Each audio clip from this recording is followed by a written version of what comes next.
In this video, I'm gonna teach you how to use Apple Pay on Afterpay. It's a very easy process, so make sure to follow along. In this video, I'm gonna teach you how to set up Afterpay and use it in conjunction with Apple Pay or your Apple Wallet.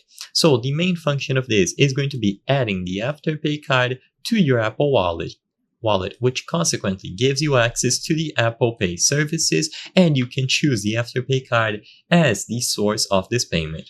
So to set this all up, you will have to go over to the Afterpay application, and inside of the Afterpay app, switch over to the card tab. So if you look at the bottom of the screen, you will have the card options. Choose card, and at the top, you will see one of two options. You will either see authorize and pay in store, or you will see the option to add the card to the Apple Wallet. Regardless of what you see here, just choose the option to manage the card and pay in store or add it to the Apple Wallet.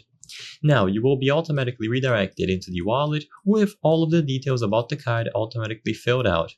And usually they will ask you to verify the card, so this can be done through the app.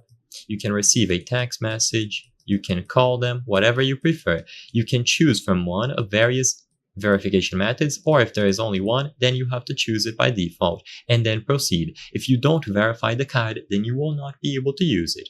After the verification process is complete, which is going to depend for every single person, the card is going to be attributed to the Apple Wallet. Once the card is inside of your wallet, you can now use Apple Pay and choose this specific card as the source of the payment. You can use it in store for contactless payments by physically placing your iPhone near the card reader, or online as soon as you choose Apple Pay as the payment method during checkout. Regardless of which option you select, Afterpay should be available. I hope I was able to help you on how to use Apple Pay on Afterpay. If this video helped you, please be sure to leave a like and subscribe for more very easy tips. Thank you for watching.